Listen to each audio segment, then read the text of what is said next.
Okay, welcome to SEO Hangouts with Josh Bachynski. That would be the disembodied voice that you're listening to. Woo! Today I have two interesting SEO case studies for you. I thought you might be getting tired of looking at my ugly face, and so I thought I'd let you see my ugly screen instead. And I have two SEO case studies for you to look at. Both I've mentioned before, but I thought it would be a good idea to show you some of the more of the evidence that I'm seeing, some really interesting, really cool stuff that I'm seeing. So the first one is, did they run Penguin when they ran payday loans? That one's really quick. You'll see the answer shortly. And the second one is a little bit longer, but still pretty short, so it's pretty easy to watch. And it's, if not links, then what? A lot of people have been talking about social signals, and a lot of people have been talking about expert rank and author rank, and all these and people have been talking about, are they tracking what we're searching in Google for offsite recommendations, and so otherwise, aka what links used to be the entirety of the offsite recommendations. Now everyone's asking about that kind of stuff. So I have a case study to take a look at that, and we're going to see if we can find any evidence for that. Okay, so the first one is very simple. Did they run Penguin with payday loans? My answer was resounding probably. This is a tweet I sent to our dear friend Matt Cutts on June 10th, right before SMX Advanced, which was on June 11th. And this is an analytics you're looking at of a site of a client of mine that needed an analysis. And so I do SEO audits, and I do SEO analyses, and I do Panda recovery and Panda recovery. And I'm pretty darn good at it, if I do say so myself. So if you're having trouble with these kinds of things, before I forget, by all means, please email me. You can see my Twitter right there. You can follow me at Josh Bachynski, or my email address is joshbachynski@gmail.com, or you can find all kind of videos like this case study and all other kind of leaks and secrets and stuff that I find with my Google contacts and all my experiments that I do and whatnot at youtube.com/jbachins. I guess I could have put that in the PowerPoint, but whatever.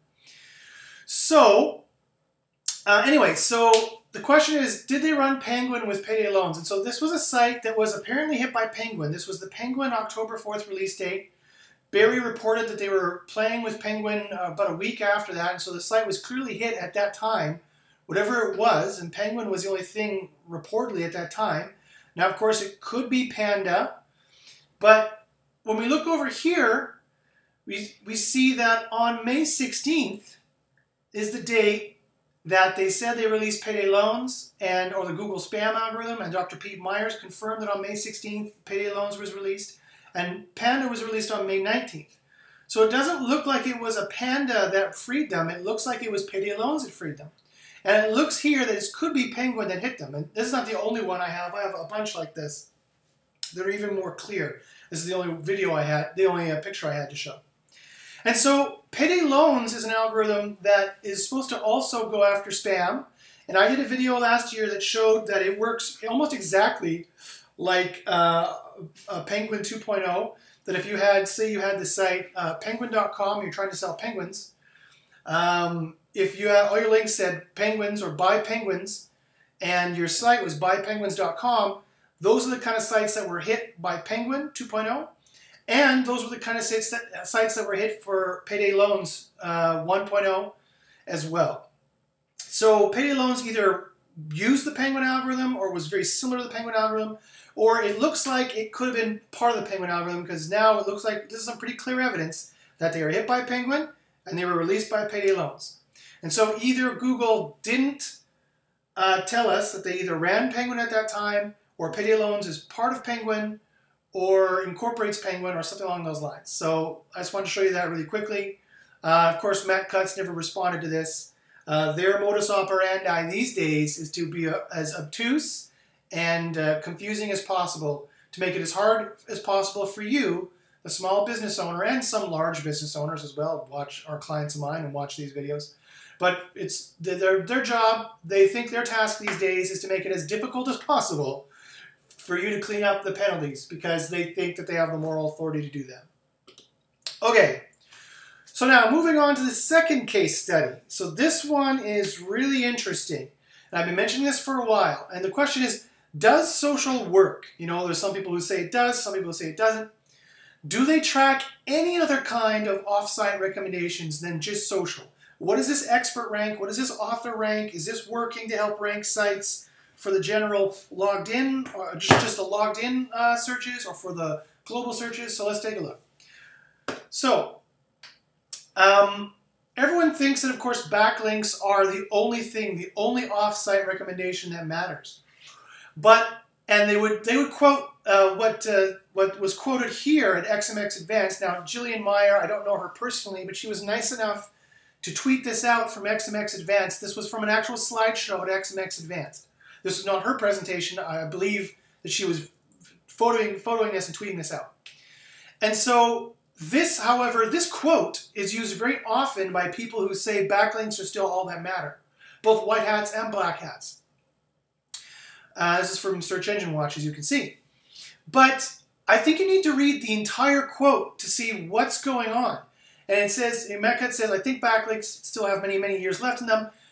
But the second part of the quote is, but inevitably, what we're trying to do is figure out how an expert user would say this particular page matched their information needs. And sometimes backlinks matter for that. I repeat, check, this is very interesting, watch. Inevitably, they're going to move to a system that tracks the expert users, the enthusiasts in subject matter X, Y, and Z, and how they're recommending it, and how they can tell whether or not that page is serving what that expert user needs. And sometimes, quote unquote, sometimes, he says, backlinks matter for that. But not always. So when people read this to think that that means that backlinks still work, and I do believe they do, and I have my case study shows that backlinks still matter, but there's other signals that matter too. And they're moving very quickly into a system where backlinks are not going to be as important, and you've got to have a more holistic approach. So let's see if we can tease out what some of those signals are, and what does it have to do with expert users, and how does that work? Okay, so this is a SERP from Google. Now let me explain what you're looking at here. So I did a search for, is Matt Cutts a fraud? Now, as some of my regular listeners know, I made an article back in April called Confessions of a Black Hat, is Matt Cutts a fraud? And it was all about a private conversation I had with Matt Cutts and about the morality of Google penalizing small businesses and essentially purposely putting them out of business. Now, I did this, back in April, and I've been saying this is not a good thing for a while. And of course, just an interesting side note, recently major publications have started to pick this up. CNBC started to pick this up. The BBC has started to pick this up. And so not only is it unethical for Google to do this, but it's not just good. It's just not good public relations for them. But so I'm not going to talk about any more about that. But I am going to use this site as an example because I did a lot of course, being an SEO. Not only did I write this to change Google's mind and get them to be a bit more ethical, but also I wanted to see how well it would rank, of course. So I used this as an experiment as well. And so the results were rather fascinating. I've just mentioned them verbally before, but I want to show you the results and exactly what happened. And what offsite recommendations they're tracking now. It's way more than links. It is way more than links. And they're exploitable. I mean that in the whitest hat possible way. And for you black hats, find the blackest hat possible way. But, they're manipulatable. You can still do SEO. It still works. I'll show you how to do it in 2014, late 2014, and moving into 2015. Okay, so what I want you to see here is take a look at these circled things. Now, okay, this makes this. So first off, I want to explain what you're looking at. Notice here, this is not Google.com. This is a specific data center that I like to use for testing. And this is also, I don't know if you can see this, if the video is going to cut it off, but at the top it has a particular data center I'm looking at. And also, I'm not logged in. This is an incognito window, so there's no cookies, no personalization, not logged in, so no blended logged in results either. This is as generic search result as you can get, right? And it's not geo-specific because I'm targeting a certain data center. Actually, correction, it'll be data specific to that data center, which is somewhere in Texas, if I recall. So, but look at what's showing up. So I do a search for, is Matt Cutts a fraud? I also tweeted him and bugged him and said, hey, maybe this right to privacy, or right to be forgotten online, maybe this is not such a bad thing. Maybe you should think about allowing it in America. Anyway, So I want to draw, so of course, is Matt Cutts a fraud? My article comes up first. So that is interesting, you know, why it's ranking for that. Like, for example, ranking over Matt Cutts' own site, for example. So, you know, obviously specificity in the title still matters, obviously. But also take a look at this. Look down here that it starts giving out results for Twitter and for SEO Hacker's Facebook account. And it's very interesting to notice that out of all of Twitter, out of Matt Cutts' stream, out of all of Twitter that they could have chosen, they chose Search Martin, who was Martin McDonald, who is an SEO from the United Kingdom. They picked his Twitter as the authoritative Twitter account to put up here. He talked to me about this article. We went back and forth on this article a bit, and he reshared and he retweeted it. And they put up his Twitter on this. Not only that, but I'm not sure if the video is going to let you see, but underneath that there's SEO Hacker, his or her Facebook account. Out of all the Facebook accounts they could have put up there, they put one that is clearly an expert in SEO. Someone who talks about SEO a lot, gets shared on SEO a lot, interacts with SEO a lot, talks about SEO a lot. So that is very interesting that, and this is, in my opinion, a perfect example of how the expert ranking works. And you can even see it might even have something to do with the reason why Barry Schwartz is showing up here, when it has nothing to do with is Matt Cutts a fraud. So it's not an exact match, query match. But they're putting Barry Schwartz up there anyway, of course, from SEO Roundtable. So both that site and Barry, that site is an expert site, and Barry is an expert person, expert on SEO, right? Because of all the talking he does and all the different SEO places and with all the other SEO people. And Jim Monroe is as well, right? He's a very well-known SEO as well. And he retweeted, obviously, or wrote an article about my thing. In fact, this is my tweet here. Actually, he reposted my tweet on his site. That's what that is. And so this is non-logged in. Remember, I'm not logged into Google seeing this. And also Danny Sullivan, of course, who is obviously going to be, if anyone is going to be an SEO expert in terms of their algorithm, Danny Sullivan is going to be, because he's the owner of SEO, Search Engine Land, and it's been for years. And of course, Search Engine Land is an expert site. So remember, Google's, with Hummingbird and the new semantic web, Google is ranking things and not strings. They know Barry Schwartz is a person. They know Barry Schwartz is the owner of and are related to SEO Roundtable. They know both SEO Roundtable and Barry Schwartz are expert sources on SEO. And they know Matt Cutts is related to SEO as well. And so they'll rank him even though it's not an exact match response, right? It's not an exact match match. It's not an exact match. So anyway, I found this is a good example of how the expert rank or author rank is working. And you don't have to have the author snippet installed on your page, although this is a more pointed signal for Google. Hey, by the way, I'm an author on this and I'm an author on that. And they can also then pull in your Google Plus. And this is what these guys have done, right? They have the author snippet in there. This search was done just a few days ago. So that's why there's no author photo showing up, because they removed the author photos, eh? Because they haven't admitted it, probably because it was too good. It was too nice for the user. And it was taking away from people clicking on the right ads that would show up here. And maybe because they focused on it so much, people are starting to spam their author profiles like crazy to try to get into this author rank. But it's not about that. It's about them being able to tell that you're part of the discussion, that you're an enthusiast on topic X, Y, and Z.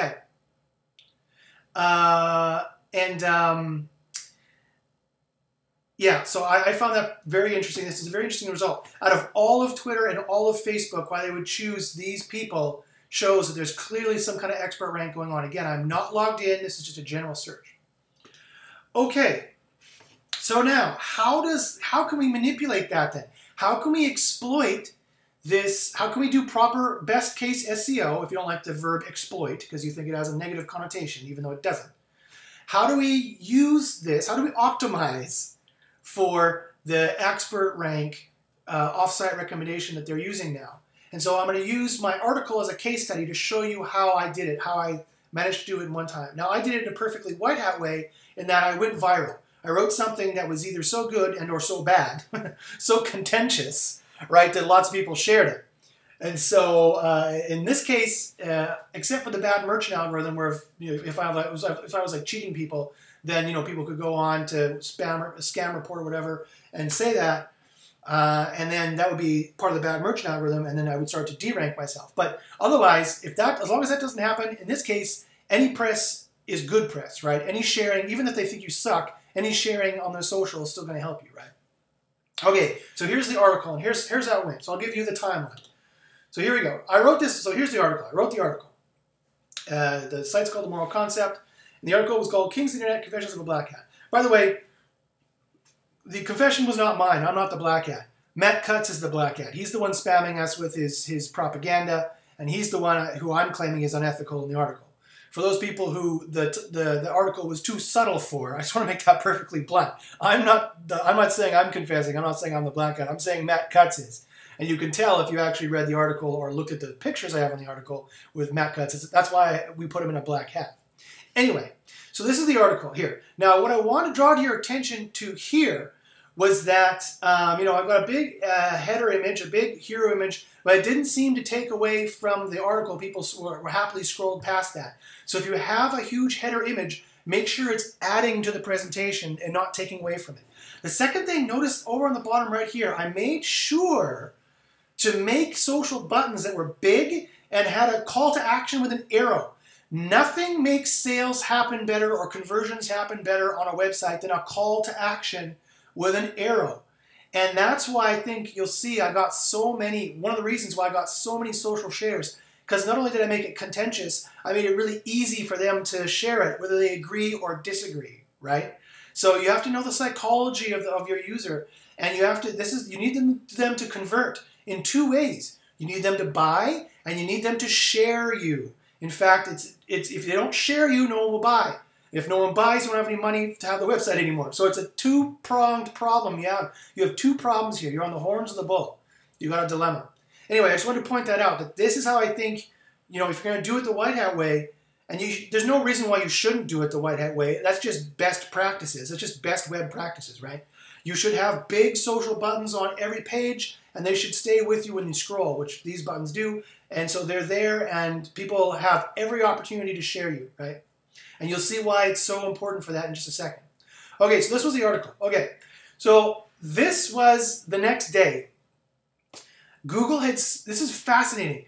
Google had spidered the site already, and so I tweeted it out, and so various people had started to share it.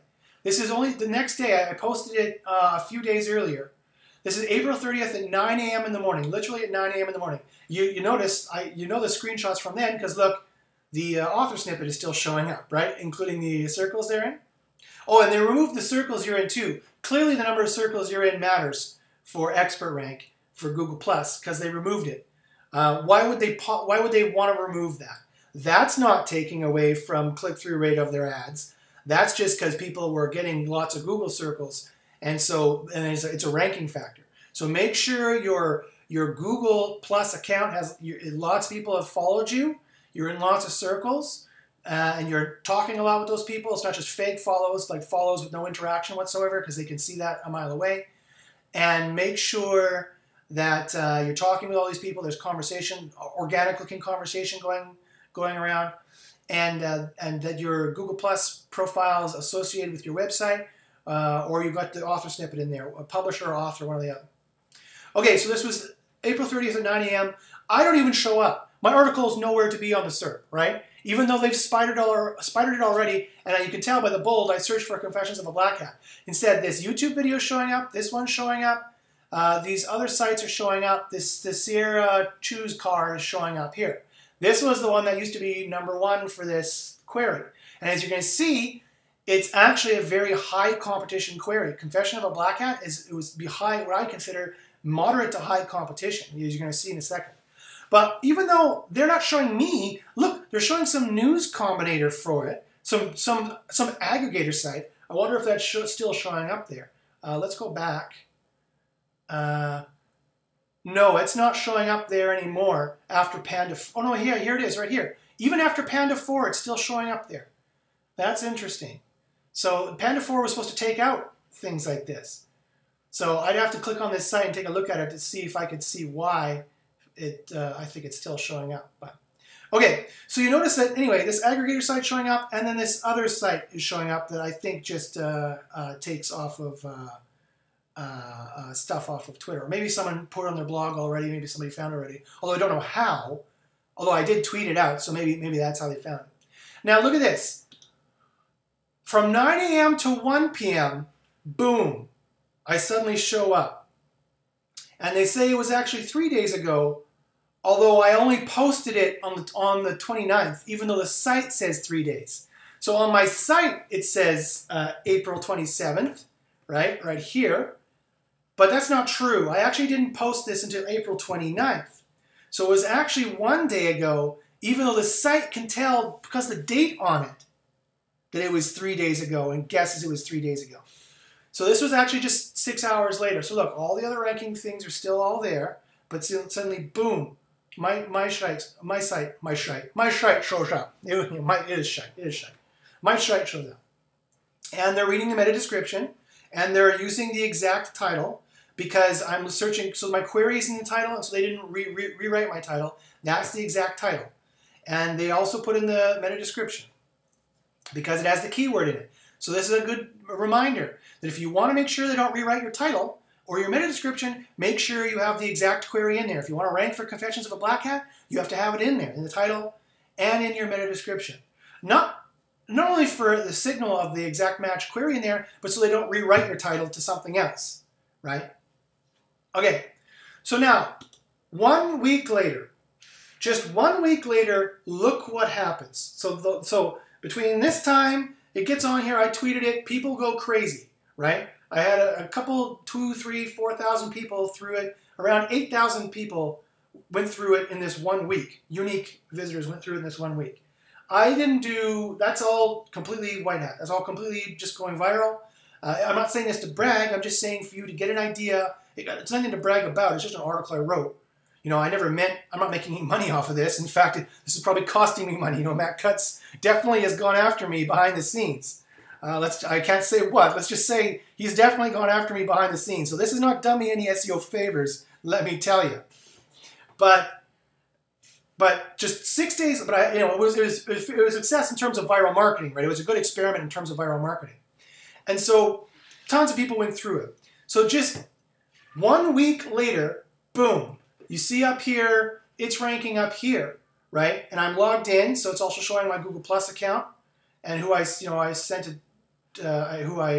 mentioned in my Google Plus post just 4 days ago from this time. And you notice the PA and DA is non-existent, right? And I've added in the Moz overlay. So look at this Moz overlay here.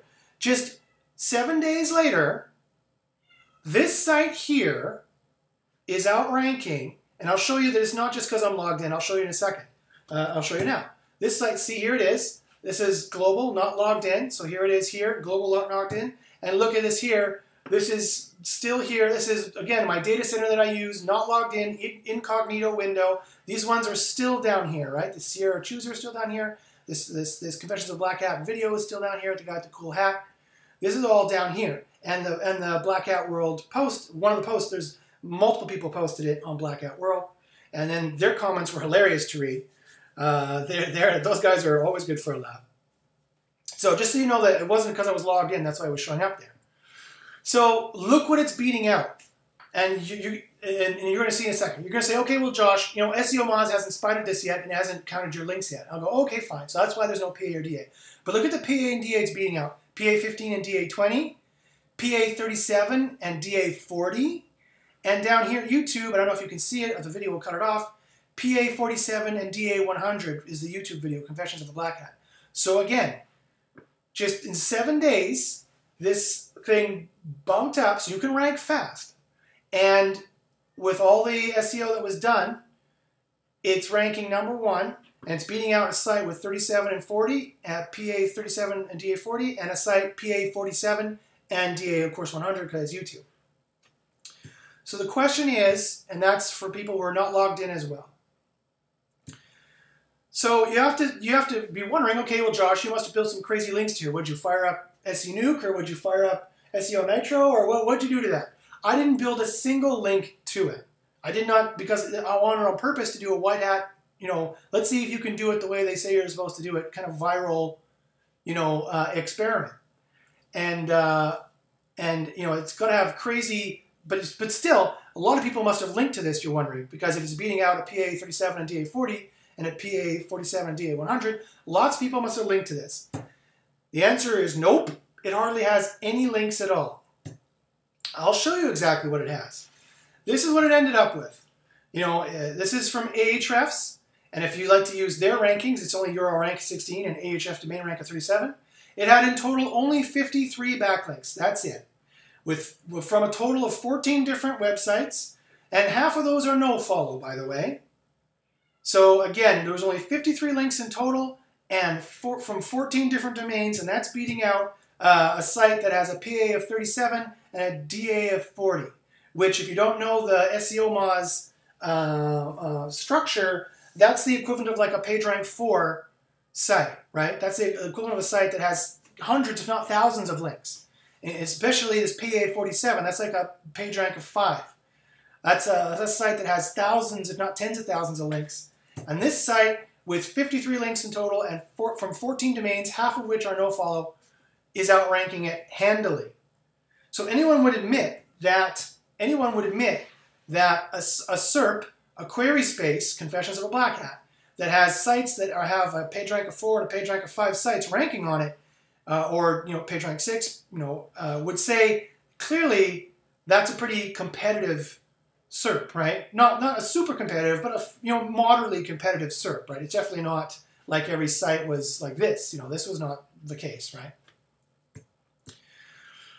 So the question is, well, how or why is that? I'll show you why. It's because look here at the social shares that it got. It got 234 Google shares. It got 344 Twitter shares. It got 127 likes on Facebook and 133 shares on Facebook. These are as good as links. These are offsite recommendations that Google talks about, that Google says you want to get offsite recommendations. They've admitted multiple times using social shares as recommendations. They are essentially the same as links. But I don't think it's only that. I think, and that was able to beat out a PAD of 3740 and a 4700 YouTube. But I don't think it's only that. I don't think it's only that. So let's go through all the reasons why I think that is. I think it is because this is how buzz generation works, right? In total, that site was able to get 200 to 400 social shares on all the major networks. Enthusiasts and experts, big-time SEOs were sharing it, and who have many followers and talk about SEO and are linked to major SEO sites, are the ones who are talking about it on all the major social networks. So those are no-follow links technically, but they still count because they're coming from expert sites and or expert social accounts. And expert sites such as inbound.org, Black Hat World, SEO Roundtable, that are clearly expert sites on SEO that have high page rank and talk about SEO. We're talking about it with both just straight text mentions and no link, no follow, and some do follow links. And there was 1 or 2 follow links. That's it. There was not that many follow links from these sites here. And there were some exact match links. As you can see, obviously, you can see all the exact match links back up here. These are the exact match links from inbound.org, from this dumb SEO questions thing, this news combinator. Those were the exact match links.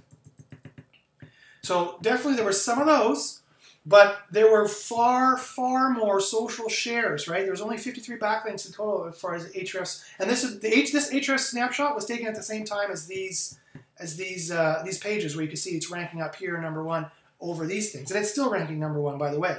So it wasn't just a temporary effect as well. It was not just a temporary effect as well. That's the most interesting thing. And so also, you'll notice, of course, on my article that it has the exact match title in H1. It has the exact match query. But not in the URL. The URL is themoralconcept.net. The title is what says Confessions of a Black Hat. So that's another great way to rank for 2 different queries. If you want to rank for buy apples, you would have, bestapples.online.com, and then you would have buy apples in your title. And then you would rank for both best apples and buy apples, as long as you don't go overboard with your over-optimization. So anyway, so that's the case study that I wanted to show you. I think that buzz generation rocks. I think of buzz generation, generating buzz on the different sites that talk about your topic, forums, including Disquis, the major social networks, talk on the major social networks to people and get them to retweet you that talk about this thing. And on Disquis as well, my comments on there were Disquis, and I know Google has a straight OAuth agreement with Disquis to get their back-end information. And other smaller social networks like Dig, Reddit, they track those things. Get expert people to talk about it and share it.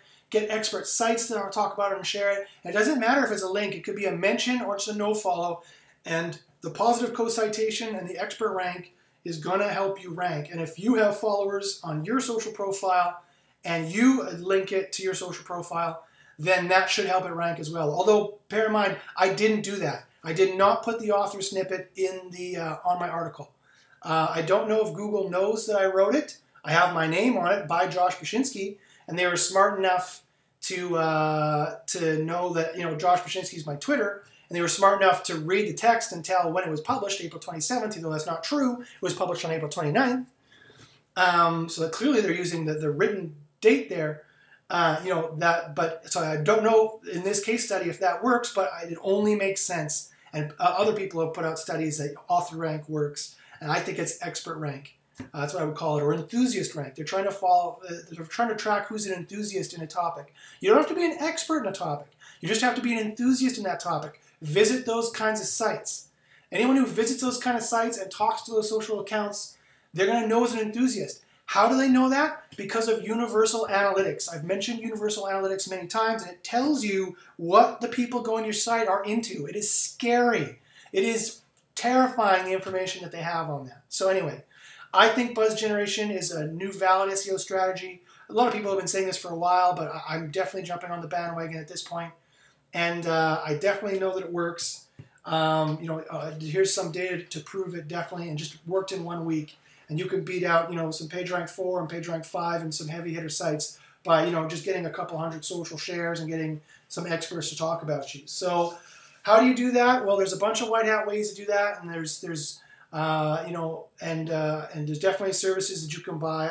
I definitely offer a buzz generation package, but I don't want to make this, a sales video. So I'm going to give you some tips on what you can do. It's like think of social like a cocktail party. You want to go to it's just like marketing yourself. It's like networking back in the day. You want to go to these cocktail parties where you know the enthusiasts are going to be, and you want to talk to them and get them to talk with you and share your site and talk back and forth. On forums, on major sites, on blogs that are big blogs that are associated, big forums on this topic. Get them to share you. Do something noteworthy. Do something interesting. Do something zany. Do something funny. And if you don't know what that is or can't think of any ideas, by all means contact me and I can help you out. And then get people to, same thing on the big social accounts that are in your field, get them to talk about you and share you as well. It's not really about the plus ones and the likes. Lots of people have shown that doesn't really have a big boost in ranking, although Searchmetrics definitely thinks that plus ones have a big boost in ranking. But plus ones are also shares. So if it's showing up in their feed, it's a share, right? So, I'm not really sure about that, but I know that shares definitely help because these are Google shares, I believe, that Ahrefs tracks here. So anyway, if you want more information about that, by all means contact me at joshbachynski@gmail.com. I hope you enjoyed this case study, both of them, both the penguin case study and the panda case study. Oops, sorry. You're awake now, hopefully, by the end of the video. You're probably sleeping, so now you're awake. So did they run Penguin? I definitely think that they did. And if you need any trouble, if you're having any trouble with Penguin or you didn't get pop out, you're still having trouble with Penguin, by all means, contact me about that as well. I still have the Penguin hack. I still have a Penguin fix. I can fix Penguin for you. Yes, I can do that before they release it. Hopefully, they've left a little loophole, and hopefully I'll be able to keep using it for a while. So you might as well have those rankings. So if you have any questions, by all means, contact me, joshbachynski@gmail.com. And good luck in the SERPs, and we'll see you all next week. Bye-bye.